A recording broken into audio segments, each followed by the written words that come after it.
Halo warga intelektual sekalian, bagaimana mungkin seorang yang meraih Piala Nobel, seseorang yang meraih penghargaan tertinggi di dunia, tapi dia tidak bisa merayakan, tidak bisa menerima Piala Nobel karena dia berada di balik jeruji, ditahan di penjara walaupun dia tidak bersalah. Pemerintah Iran menjatuhkan tambahan hukuman 7 tahun penjara kepada peraih penghargaan Nobel Perdamaian 2023. Putusan ini dijatuhkan kepada Violence in Iran is inspiring. It has been 2 years since the killing of Mahsa Amini and the beginning of the Women Life Freedom Movement. Nah, yang jadi pertanyaan, siapa orang yang saya maksud? Jadi guys, ada seseorang aktivis dan meraih penghargaan terbesar di dunia, yaitu Piala Nobel. Seseorang yang berasal dari Iran. Namun pemerintah Iran, bayangkan, pemerintah Iran begitu kejamnya, begitu bengisnya. Walaupun seseorang ini sangat-sangat diakui di dunia, tapi di penjara berpuluh-puluh tahun guys. Bahkan 13 kali ditangkap, dijebloskan ke penjara, dan 154 kali dihukum guys. Ya, bayangkan, dihukum menggunakan cambuk. Wow, luar biasa. Nah, yang jadi pertanyaan, kenapa pemerintah Iran itu begitu bengisnya?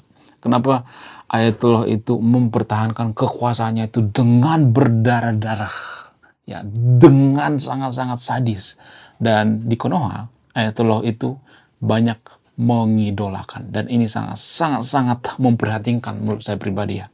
Nah, yang jadi pertanyaan, siapa wanita yang saya maksud? Siapa orang Iran yang pernah meraih Piala Nobel, penghargaan tertinggi di dunia, tapi ya dihabisi oleh pemerintahan Iran, dihabisi oleh rejim Ayatollah? Siapa yang saya maksud?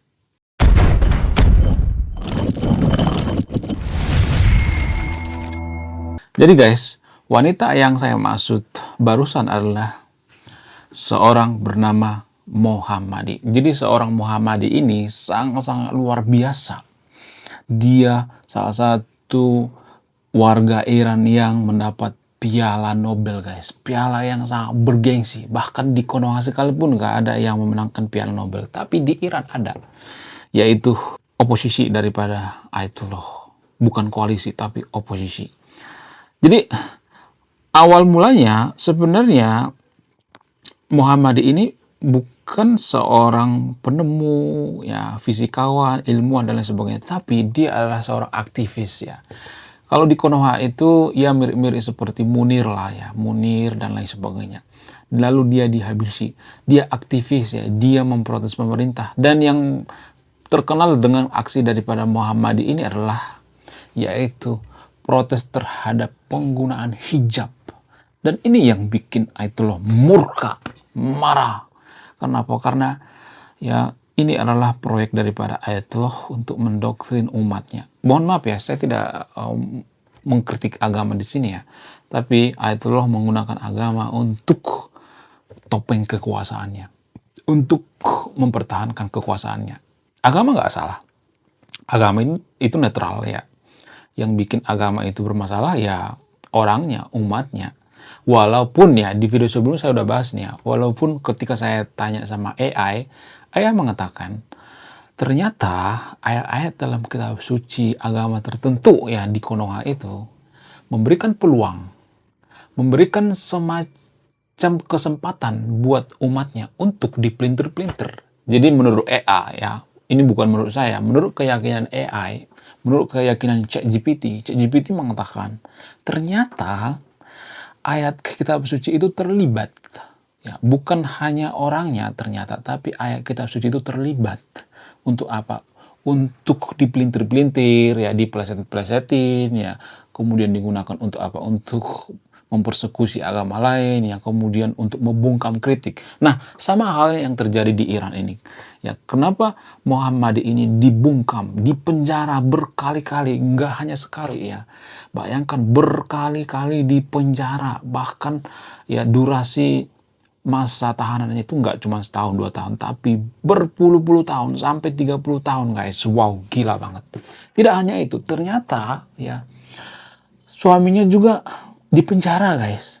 Tidak hanya dia yang dipenjara, suaminya, kemudian anaknya, ada anaknya yang kembar, ya anaknya yang kembar ini juga ya, ada anaknya masih kecil, ya turut kena persekusi ya, dikucilkan di tengah masyarakat. Bayangkan ya, begitu susahnya hidup di tengah rejim Ayatullah yang menggunakan dalil-dalil agama. Ayatullah ini licik. Kenapa saya mengatakan dia licik? Dia tahu bahwa sebenarnya ayat-ayat dalam kitab suci itu ya, itu digunakan dalam konteks sejarah. Ya, saya tahu itu Ayatullah bukan orang bodoh, dia orang cerdas, orang pintar. Ya, kalau dia nggak cerdas, dia nggak mungkin berkuasa kan, dia nggak mungkin jadi pemimpin spiritual Iran kan, salah satu pemimpin yang paling dihormati di Iran, tertinggi ya, melebihi jabatan presiden. Saya tahu ya, Ayatullah ini pasti tahu konteks daripada ayat-ayat kitab suci dia itu ya. Ada konteks sejarahnya, misalnya zaman dulu ya, zaman abad ke-7 misalnya, abad ke-6, ke-8 dan seterusnya. Tapi dia gunakan di zaman sekarang ini tujuannya apa? Ya tujuannya untuk membungkam kritik ya. Salah satu contoh misalnya penggunaan hijab yang ada di Iran. Ini bukan di Konoha ya, bukan di Indonesia ya. Nggak ada urusan dengan orang Indonesia ya, karena orang Indonesia itu anti kritik guys. Ya sedikit kita kritik maka akan kejang-kejang keloncotan berjamaah. Jadi penggunaan hijab yang ada di Iran ini kalau saya perhatikan itu ya, itu sangat dipolitisasi ya. Dan ini yang dikritik oleh Muhammadi ini. Dia mengkritik itu nggak boleh, nggak benar, nggak boleh menggunakan legitimasi agama, nggak boleh. Dan ketika dia mengkritik pemerintah, maka dia dihukum berkali-kali. Bayangkan ya, sampai dia mendapat penghargaan tertinggi di dunia, yaitu Nobel Prize yang sangat luar biasa. Ya, ketika seseorang dapat Nobel itu ya biasanya diapresiasi suatu negara ya. Tapi ini beda. Sebenarnya kalau boleh jujur, di Konoha juga pernah ada pemerintah rejim yang melakukan seperti ini. Kalau boleh jujur ya. Siapa itu?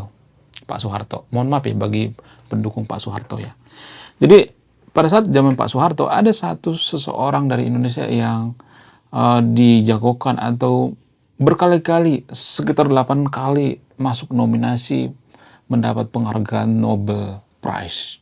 Siapa itu? Pak Pramudia Anantatur. Mungkin di antara sahabat interview nggak terlalu familiar dengan Pak Pramudia Anantatur. Tapi bagi anak sastra seperti saya, itu sangat familiar sekali ya. Novel-novelnya, karya sastranya, tulisan-tulisannya, semuanya kita bahas di kampus dulu ya, di lahap ya.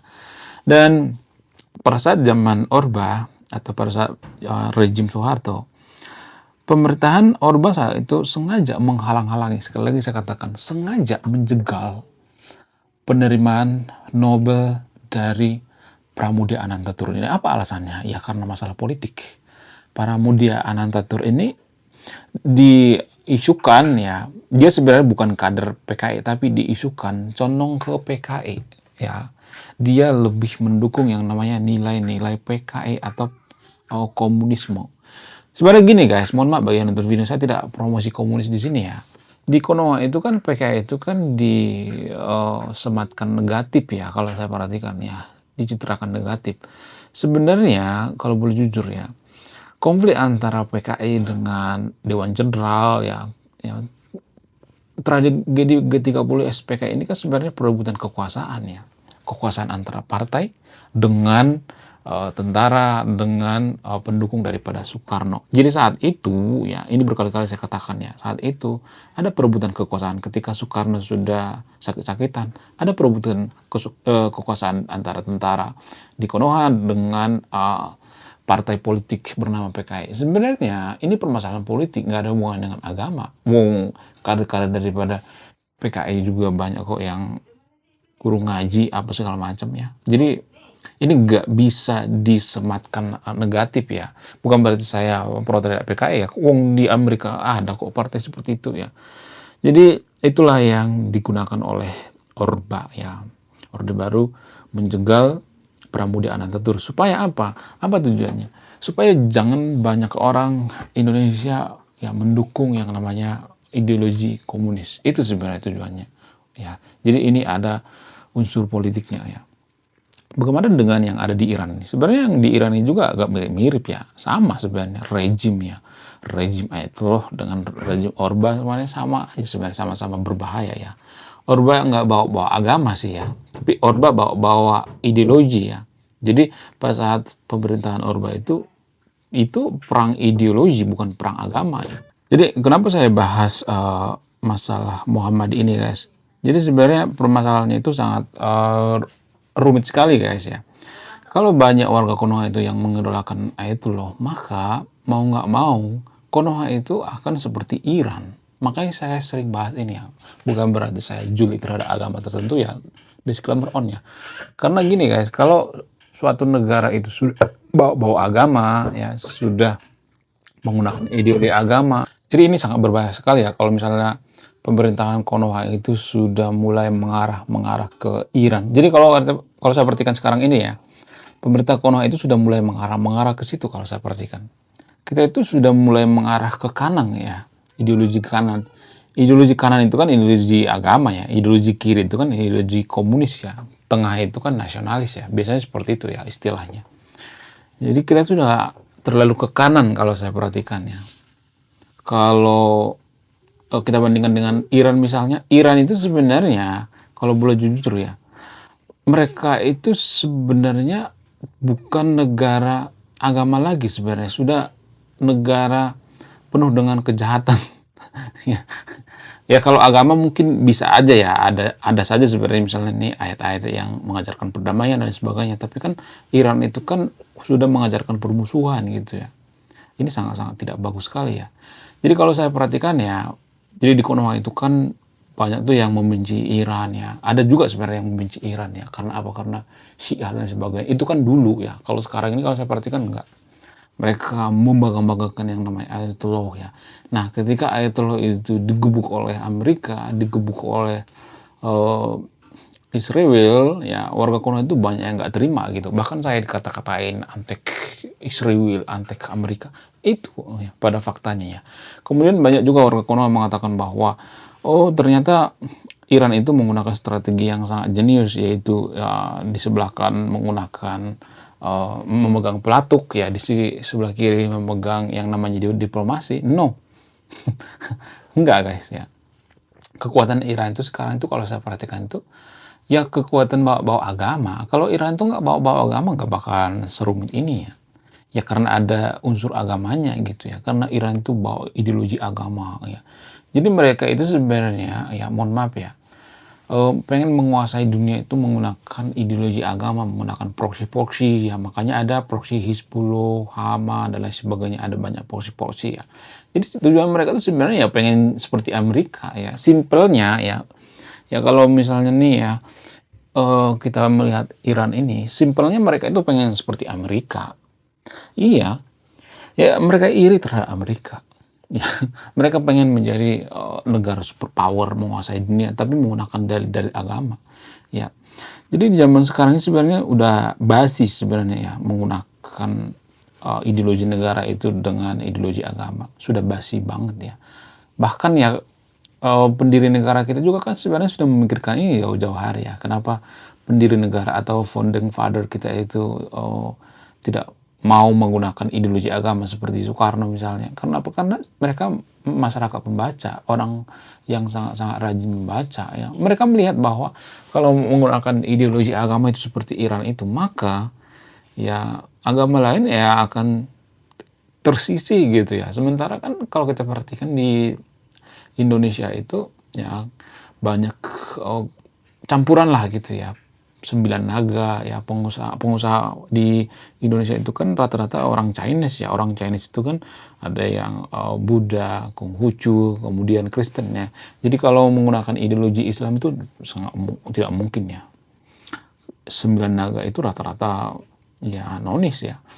Ada sebenarnya yang Muslim ya, tapi satu dari sekian ya, cuman Khairil Tanjung kalau nggak salah ya. Itu pun Khairil Tanjung kalau saya perhatikan tuh dia lebih ke ya, ini menurut keyakinan saya lebih ke sekuler dia ya. Dia tidak menggabung-gabungkan agama dengan pekerjaan apa segala macam, enggak. Dia lebih ke sekuler ya, memisahkan dia ya. Itu kalau saya perhatikan. Ya, lagian juga kalau misalnya nih ya, Konoha itu jadi negara agama ya, ideologi Islam misalnya. Ya para pengusaha-pengusaha yang ada di Konoha itu kan ya kan pergi ke luar negeri, ya. Mereka akan ya menjual asetnya gitu ya. Yang menderita itu sebenarnya ya kita-kita ya. Kita-kita masyarakat jelata gitu ya. Masyarakat pinggiran, kita tuh yang menderita. Makanya ya kita tuh jangan terlalu euforia gitu. Oh, kalau kita jadi negara agama, semuanya gratis, makan gratis, tai kucing itu namanya guys ya. Jangan percaya, pret itu namanya. Jadi ini semacam investasi bodong kalau saya perhatikannya. Jadi kalau ada yang menjanjikan itu semua gratis, nanti sekolah gratis, ya makan gratis, semuanya gratis, ya nggak ada itu guys, nggak ada, ya nggak ada.